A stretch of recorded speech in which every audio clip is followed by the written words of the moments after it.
Hey everyone, and welcome to the May 7th Grand Blanc Township Planning Commission meeting. Will you please rise and join me in the Pledge of Allegiance? I pledge allegiance to the flag of the United States of America and to the republic for which it stands, one nation, under God, indivisible, with liberty and justice for all. All right, members present today, we have Mrs. Hugo, Mr. Andre, Mrs. Coulter, Mr. Joyner, myself, Mr. Bush, Mr. Hoffman, Ms. Nassar, from Planning and Zoning, our zoning administrator, Mr. Smith, Director, okay, excuse me. Thank you. And from Giffords Webster, our consultants, Mr. Amat. And absent is our chairman, Mr. Gellings, and Mr. Johnson. So at this time, we'll have a public hearing. Anybody interested in any comments to the board not relating to zoning case 674 about sign amendments, now would be your time to come forward. Let me be the first one up here. Very good. Yeah, there's so many. Good evening. Hi, how are ya? Good. I'm not sure if I'm in the right place, but let's begin. My name is Lisa Yeager. I'm a 23-year resident of Grand Blanc Township. Today, I wanted to make a public comment about the proposed road diet on Fenton Road between Hill and Grand Blanc. We have heard many times that road diets are being designed for safety, but my focus is to raise the awareness of the negative impacts that road diets may have. We have heard many times that from the commission and other township meetings that this project is being completed for our safety. And if the agenda is truly for driver safety, let us residents advocate for improved road safety that is realistic, financially sustainable, and doesn't feel like a government-mandated social experiment, because it is also known as traffic calming. Studies have showed that similar completed road diet projects show increased traffic congestion all day, not just at rush hour times, longer commute times for residences, delayed response times for emergency vehicles, school buses, snow plows, and delivery drivers. A comprehension study in several U.S. cities indicated that road diets could lead to increased collision rates due to traffic bottlenecks and frustrated drivers attempting risky maneuvers. We also recognize the need for sustainability on Fenton Road, but there are alternative methods to achieve these goals without introducing a road diet. It is my understanding that the Road Commission was going to put up 20% of the $2 million project total, so they could maybe reallocate those funds to fix up the road as is, rehabilitate it as is with the current 4 lanes. We urge the Transportation Planners Department Commission to reconsider this proposal of the road diet and explore other avenues that balance road usability and preservation with safety for all. We must prioritize solutions that maintain open and efficient roadways while addressing safety concerns without the extensive reduction of traffic lanes. We oppose any measure that is deliberately designed to inconvenience and hinder the legitimate travel of responsible Michigan motorists. I hope that you can join me in protecting our community roads from congestion and ensuring that they remain open and accessible to all. I am voicing my opposition for the proposed road diet, and I advocate for practical, balanced solutions that will truly benefit our community. There is a petition at change.org if you would like to sign it. Thank you so very much. Yes, thank you. Is there anybody else who would like to speak? Okay, hearing none, we'll close public comment and we'll look for approval of minutes. So I will move to accept the minutes as presented. Support. All in favor? Aye. Motion carries. Mr. Chairman, Yes, sir. I know this is out of order. I Okay. apologize. I just want to say that that was very eloquent and very good pointed.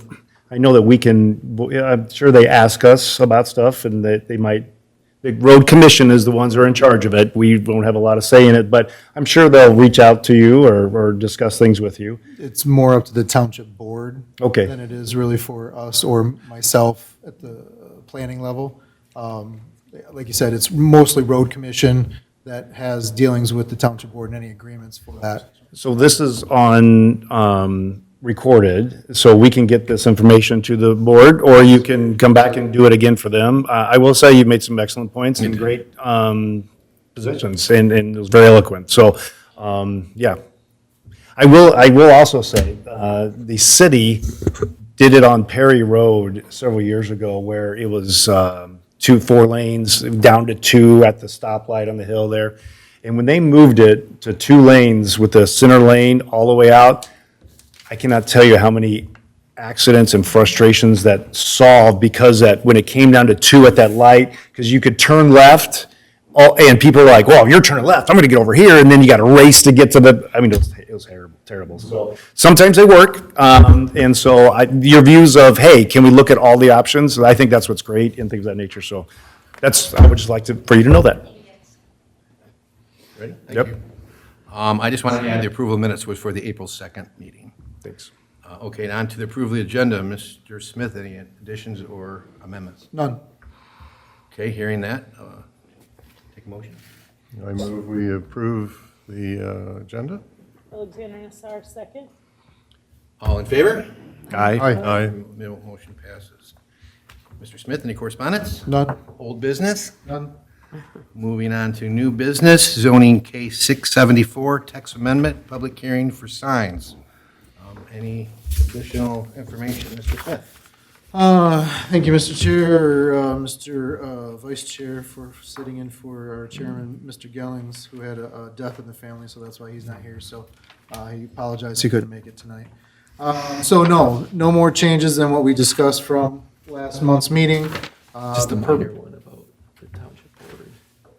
Oh, yes, I'm sorry, I take that back. There was one small addition to where, in the first sentence, signs as determined by the township board, not, so it's, if there's any exceptions to placing signs, basically what it is we want no signs on township-owned or operated properties, period, the end, election, nothing, unless it's granted by the township board.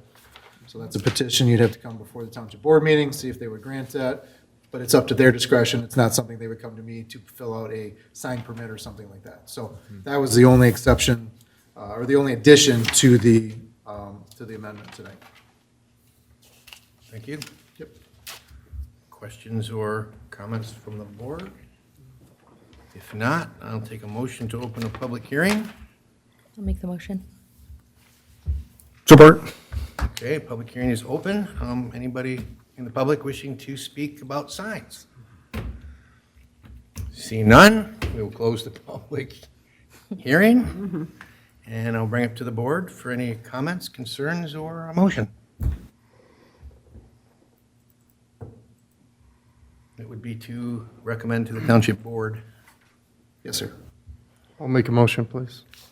Make a motion to recommend to Township Board approval in case ZC 674V text amendment to the sign ordinance. Support.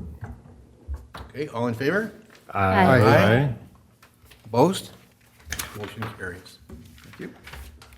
Item B is a text amendment discussion, I believe, regarding data centers? Mr. Smith. I'm going to actually defer to Mr. Amat for this, to start this off. Yep. So we talked about this last meeting, Planning Commission. We had a really good discussion, lots of good questions, lots of good ideas as well. I just want to quickly just touch on the first part of that memo about previous discussion. That shows kind of what we changed as well as what we didn't change because of X, Y, Z. So we made some changes, improvements to definitions to improve the clarity and technical accuracy of some of these land use names and definitions. We made the requirement to require the water-based cooling systems, because I think that that's, at least so far, and I want to just make clear to everybody, this is definitely a working document. There's no pressure for you to make any kind of decision or anything like that tonight. Obviously, eventually, you'll need to make a recommendation to the township board on a data center ordinance after the public hearing. I don't think, I think we're at least one meeting away from perhaps even setting such public hearing, just because we still want to gather your input. At least. So one of the ideas was you liked the water cooling because you did not want to do air cooling and/or energy-based, I guess, fans or equipment cooling. So that's kind of why you're leading with the water cooling, to my understanding. So we did make the requirement that they are water cooling systems. We clarified the purpose of accessory data centers. I think there was maybe a misunderstanding, or maybe I didn't make it clear enough that when we talk about accessory data centers, these could just be server rooms in an office building, kind of a closet. It could be a 10 by 10 server closet. We just wanted to make clear that while we're putting a data center ordinance together, we're making sure that these accessory data storage closets or server rooms are indeed permitted. We don't call those a major data center or anything large of scale by any means. So that's why we still have these accessory data centers as a permitted use, even though it was your intention last meeting to kind of take them out of a lot of these commercial and office districts. They should still exist in those districts just because they are such a everyday use in accordance to office buildings. In our office in Birmingham, we have about 10 by 10 server closet, which would be that accessory data center.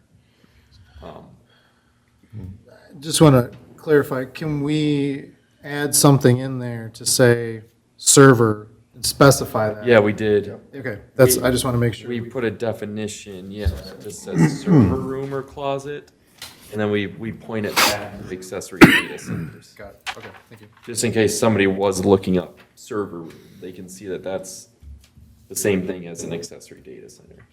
Mr. Hoffman? Can we also put a percentage, like we do for signs? Your signs can be this much because of this size of the building. Your service data room can be this big if it's this size of encompassed inside your building. If it's going to be an accessory use, and when it's going to be used as a server room, it usually typically interior things, we're not, as a planning commission, that's, and my job as the planner, a lot of those things, it's as needed. I'd hate to put something on there for percentage that says, hey, you can only have 10% of your, whatever the percentage is, when this use needs it more and this one needs it more. Interior-wise, as long as it's used as a server, as a typical server room and not a data collection, data center, that's why we've got these definitions, and that's why I asked what I asked, because that's what we have to look out for. The biggest thing is that these are data centers, these would be server rooms that are not providing a service to other clients and other people. It's just the premises. Right, your at the business. office. That makes a little bit, so Right. Exactly. that's in there? Yep, that is in there. Great. Right. So. So the room can only service what the building capacity needs? Exactly. Yep. Okay. Which they might be a company that uses a cloud and, it might serve I was going to that. say, a lot of So it might people- be a company that's, has a couple of Saying- locations and has people that work from home. The definition of a service room, But- and then all of a sudden, well, I need more, I need more, I need more. Well, right, exactly. Just so everybody knows, we're not a big municipality by any means, but everything we use now is cloud-based. We had 2 server rooms here, one in the back, one in the front, and it's too much. We just can't hold that much data with site plans and building the whole thing. There's no way we could, that room would get just larger every year, and it just gets more expensive. So a lot of people are going to cloud-based storage. They're using a bigger company that Correct. provides it. Right, absolutely.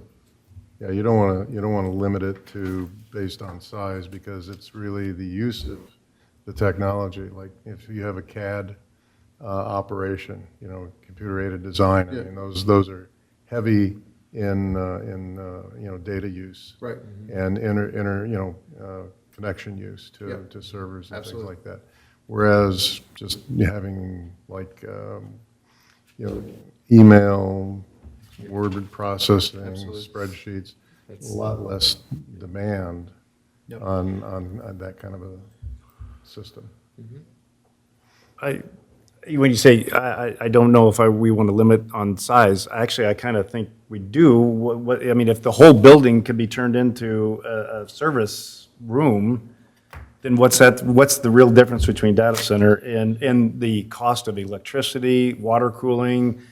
Right. And I think that wouldn't be an accessory use at that point. If you use the whole building, that's not accessory, that's primary. And that's why I was asking, Right. how do we, so if you define it as the accessory part can only be as big to service on-site, I think that is a way to limit the size of that room. I don't think we're interested in having a building turn into 100% service. Absolutely not. Accessory service center. No, So no. that's all I'm, But that's what I'm saying, once you get to that point, now it's not it's accessory, it's primary. And we would come, and we wouldn't allow that, they would come to me with a site plan, and I would say, where's your primary use? And they would say, I don't have one, this is our primary use, and I would say, that's not allowed. so what defines primary use? Percentage of I square think footage? or- most, I would say a lot of zoning administrators, and maybe this is your approach, Mr. Smith, it's usually a 50% rule is the very easiest way to do it, is 50% of I the mean, floor if you, plan. that's fine if you want. But, I mean, we could even do something lower as well, because it's, kind of a high intensity. What if it was a company that's worldwide and builds a building here, and then all of a sudden, I need this old building to be my data center for my worldwide We collections? wouldn't allow it because they'd have to amend the site plan, and we wouldn't allow it. But what would allow you to disallow it? Because it's, now you flip the use. The uses for that company. But it's not, if you don't have a, You were saying that the data center serves other companies. This is all internal to that company. I see where you're going. I don't know.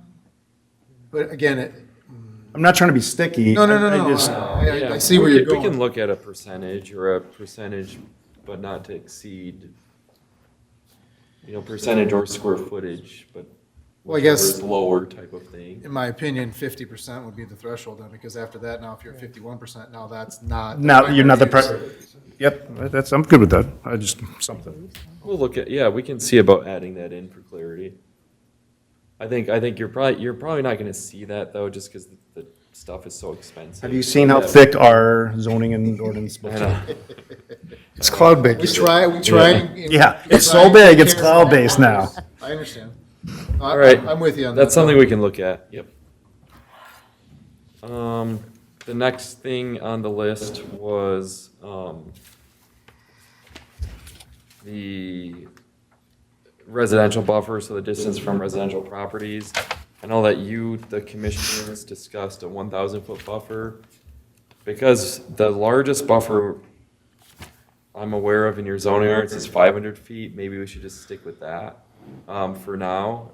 If you're dead set on 1,000, Technically, Then- the gas stations are a mile apart now. oh, you're right, that was recent, right?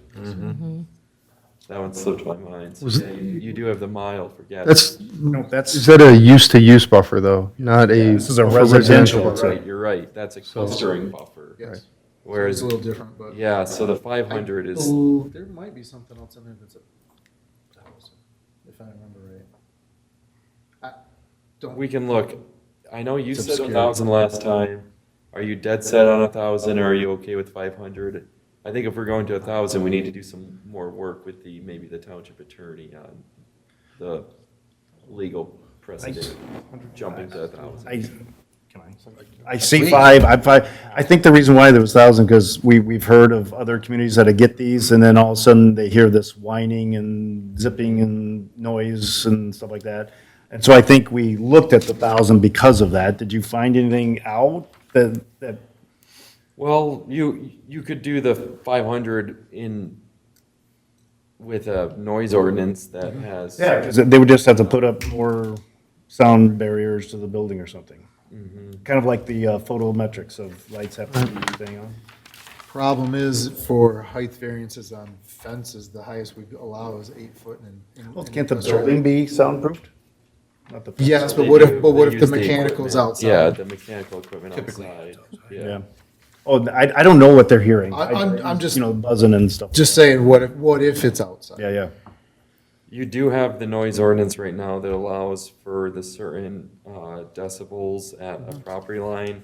I did some research with another community with a different use than data centers, and I did find out that maybe, and I can talk to Mr. Smith about this on the side, because it maybe would be a general code update, but infrasound. Infrasound is usually the humming. Yeah, I was just gonna say, the With- decibel isn't what they're Exactly. complaining about. It's We just, might want to add an pitch. infrasound standard in your noise ordinance to make sure infrasound, the humming, is kept at a low rate at property lines.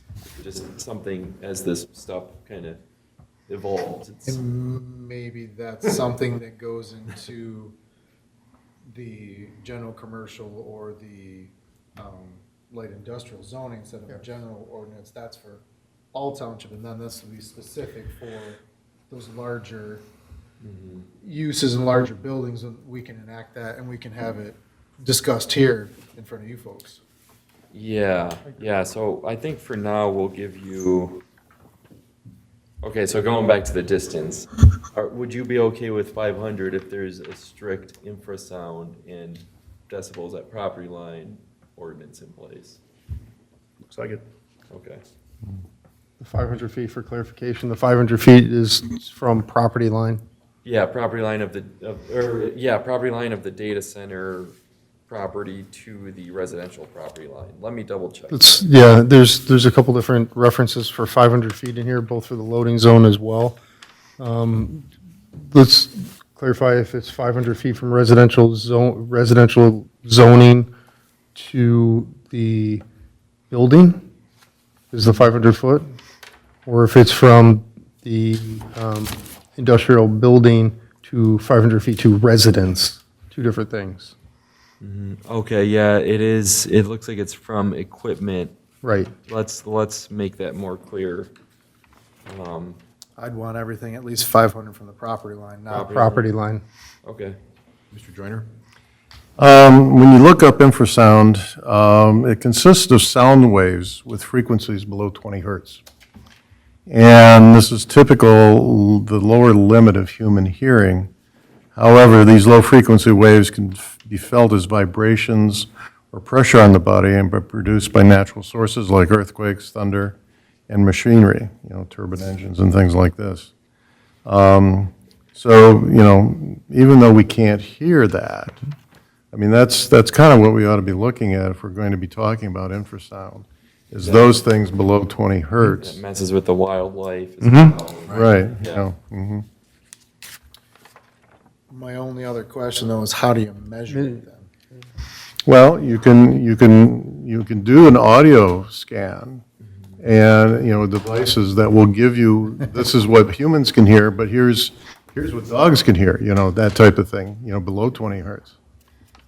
Which would include other equipment that the township would have to purchase to do that. So we need to be careful what we put in there, because if we have an ordinance that we can't enforce because we don't have the equipment or the knowledge to do that, Okay, or we but have if to hire out, I'm just putting it out there that I know. we just have to make sure that whatever we put in there, we better be able to enforce it, is my only point. If you're going down the path of infrasound, this is where you've got to go. Well, that's why I'm giving you pause right now, because we have trouble with decibel readings.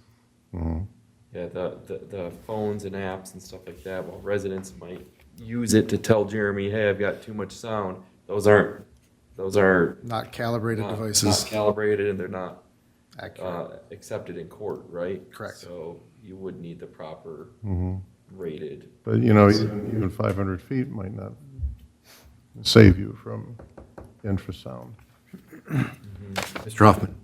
I will trust you guys to figure it out of what tools we would need, and if we could rent them, if we could hire somebody, whether it's maybe a little cost, or, there's sharing of equipment, from townships, maybe the whole county buys the one thing, and then everybody gets to use it. So I think there's a way to do that. There is a way. I think there's several ways. There's probably several ways and several different price points for each one. I have faith in you. Yes. To find those choices. So do we have a consensus on 500? I mean, we've got other meetings. We're just Yeah. kind of giving an update, so we don't have to drill down everything Okay. tonight. I think there's some clarification that's needed as to what the 500 is measured from and Yep, to. from property line to I'd feel comfortable with, getting a little bit more information. And I did remember, I just found my notes on this. On page 11, under item 12B, this is the noise section that was written in here. If you see B, it says a post-construction noise study may be required by the zoning administrator to verify ongoing compliance. That, to me, maybe if we put it a little bit more strongly worded, that the applicant or whoever, that it's the property owner, it's their responsibility to conduct the study and provide the information. Okay. Maybe Yeah, make that's it our, required. maybe that's our way around. Who pays for the traffic? They do. Yeah, so they pay for a traffic. study. Exactly, so why not just incorporate it in there? And of course, you can monitor it if you Oh, want. absolutely, yeah, So, let's put the onus back on the applicant. absolutely. I agree with that. Yep. Okay. Yeah, I just put a note there, we'll do that. But yeah, buffer 500-foot property line to property line and work on the noise ordinance to make sure infrasound is regulated obviously at the decision maker, if that's okay with the township's code enforcement capacity. Next bullet point was we added the land banking of parking requirements, so I think we had a good little way to do that, where it's kind of the difference between the study and a 1 per 2,000 square foot. So we're still not requiring a ton, but it's something to kind of bridge the gap if there was going to be redevelopment. We required that all fuel storage tanks are stored above ground and remove the option to provide underground when not feasible. I think you all had a strong opinion. Make sure that this is just above ground. Make sure we're not putting things like fuel underground. Requiring the fire plan is updated every 2 years instead of the original 5-year. And then we looked at decommissioning of the building. So I think our whole team of planners, we kind of talked about this, and I think it could very likely be a regulatory taking if you require a decommissioning for the building aspect. There really isn't this precedent in my research in Michigan other than for windmills and wireless communication towers, but I think that's because it's in the state act that allows that. So if we don't even decommission gas stations, which are probably just as bad or worse in terms of the pollution, then I find it hard to require that of data centers. So just my little write-up there. So I'll put my 2 cents in. Why not? Someone's got to be first. Someone's always first. So to run away from it because it's never been done before, I don't accept that. I'm gonna Personally. I'll totally concur with you. And so if anybody's been paying attention about the first hyperscale data center in Saline Township, it's evolving all the time, and they've rebranded it now as The Barn, if you haven't heard, the Barn in Saline. And doing a little digging into that, there is because I had the same question, I'm glad this came up today, is what happens as, we're told as these are being built, they're going to be obsolete by the time they're operational because the technology is moving so fast. So what does happen in 20 years when we just don't want to have these vacancies, right? So one of the things, and I think it warrants a little bit more study, this might be the case, so this might be the case study that we want to follow, is this is right on their website, is they have, this is a decommissioning bond. They are posting bond for decommissioning. Ensures that the land will be restored to its natural state if ever retired. Is that for the equipment, or is it because accessory equipment you can, so if there's mechanical and accessory equipment and tanks on the Sure. side, you can decommission that, but I think, again, Yeah. just a snippet of information that probably warrants a little bit of more study as to what does that mean? how is it being implemented there? So we're not the first to ask the question. So let's find out maybe what it is, because if there is a case study there, Andy, that might be the precedence that we could follow, or it gives us at least a pathway to do a little bit more of our own due diligence and maybe go to where we want to go. Last thing we want to do is have something that's considered overly burdensome and be sued because of it. But there has to be other communities that are dealing with this and maybe like that, so. Yeah, I'm okay with you and Mr. Bush's sentiment if yeah. Mr. Smith is talking to the township attorney. Yeah, I mean, that's something another thing we'll have to add to the list of discussions. One thing, if we're going to go that route, not just having surety bonds, I want a cash bond. I want cash in hand to do this decommission, because if not, those bonds go away. You want to collect it from an insurance company? Is that? I mean, one that could go bankrupt tomorrow? No, I don't. I understand. Because I've dealt with this in the past with solar panels in my previous municipality, and we asked what happens, and they said, it's gone. It's gone. Now what? So now we're left with trying to decommission something. They're solar panels, and that's falling into the same, I could see this falling into the same pitfall. If we don't ask for cash up front, at least not half or something, so that way at least there's some money. If you're going to want to do this, put your money where your mouth is, and let's figure this out. And if we have to decommission it, I want a cash bond, or I want it in an escrow that is just my 2 cents. One of the things with a cash bond is you're denying the individual or company that's giving you the cash, putting it aside, from investing that or to, getting interest and that sort of thing. There's the, what is it, the surety bond? There's also. Surety is only as good as it's written on. Tomorrow, that bond or that Well, company. What could be about an escrow? So I'm saying, I'm okay with escrow. I mean, because that still allows them to control that, but it has to be set aside. Absolutely. No, I'm okay with escrow, but if something hits the fan and we need to decommission something, I don't want to rely on a third-party company that's got bonds on it to be able to collect on that. Yeah.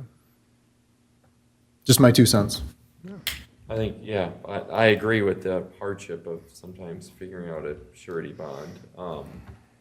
I've never seen a zoning ordinance though provide a must-be cash, so I just think it's probably something we need to research a little bit. Sure. Make sure we're legally sound Yep, there. absolutely.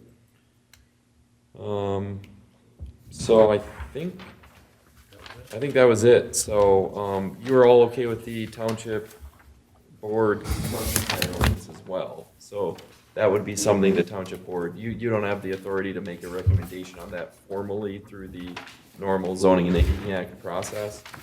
But you gave the thumbs up, so we'll just keep that on file. And, when this ordinance eventually gets to the township, we'll pass the construction ordinance as well. Because that's what that Saline Township is seeing. The construction is just incredibly intense, and it's all day, every day trucks, so. Mr. Joyner? Just one other thing, and this gets back to the infrasound. They actually have an app for that.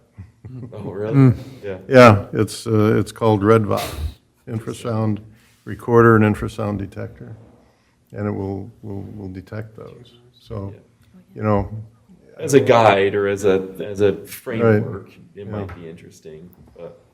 But, I don't know that, I mean, if you're really doing scientific experiments, you use, higher-end equipment, but. Yes, we require that, because again, the decibel reader on your phone is not accurate. No? Completely, no. I mean, not it's completely. within a few, but it's not exact. And exact has to be done in court, Right. yes. Mr. Chair, one last question.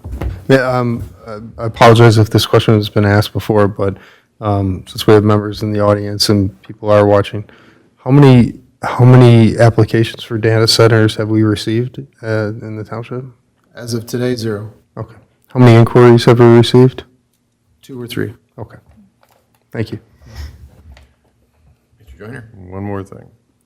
I also was doing some research online, and there was a new study that was coming out, and I think it needs to get tested and verified and challenged going forward. But they're talking about some of these data centers, especially the large ones, causing heat islands, warming the land around them by up to 16 degrees Fahrenheit.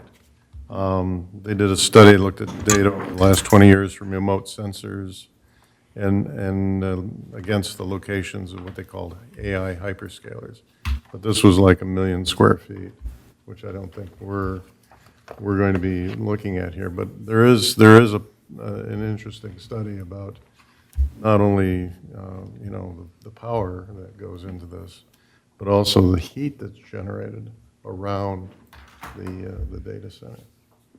So something to keep an eye on. I wonder if that would be compatible to a downtown city with all the concrete. Could be. Could be. Yep. Potentially. Yep, and I just want to let everybody know too, Mr. Smith and I are looking at those thresholds as well in the way we determine, a large-scale industrial or a hyperscale data center. We currently have that written in with a 75,000 square foot building or 10-acre site or 1 megawatt electrical output. That kind of stuff is like adapting month by month, it seems like, in the data center policy guidelines. So that could vary based on some research we're going to do this month. Okay, anything else? Mr. Smith? So just so everybody's aware, the Township Board has requested that I present some of our findings. So at the next, after Andy and I have, Mr. Armato and I have kind of tweaked a few of these things with some of the notes from tonight. They just want an update. They don't want, it's not a recommendation, it's not a vote, it's nothing like that. They just want to see where we're at and what we're doing and what we've come up with so far. So just FYI Specific thing? on data centers, because of the moratorium, Yeah, they want, yep. they want to see some Makes sense. progress. They want to see progress, and that's, just so everybody's aware, sometime in the next month or two, I'll be presenting that in front of the Township Board. Thank you. Committee reports. Mr. Smith? The only thing that I have is that the Township Board has requested that we have 2 joint meetings, because we are going to be starting our master plan discussions this year with a finalization scheduled for 2027. So they have requested something here in the next month or two, 1 meeting before this meeting and 1 meeting with all of us before one of the Township Board meetings. I understand you can't, everybody's got busy schedules. We meet here at 7, they meet at 6.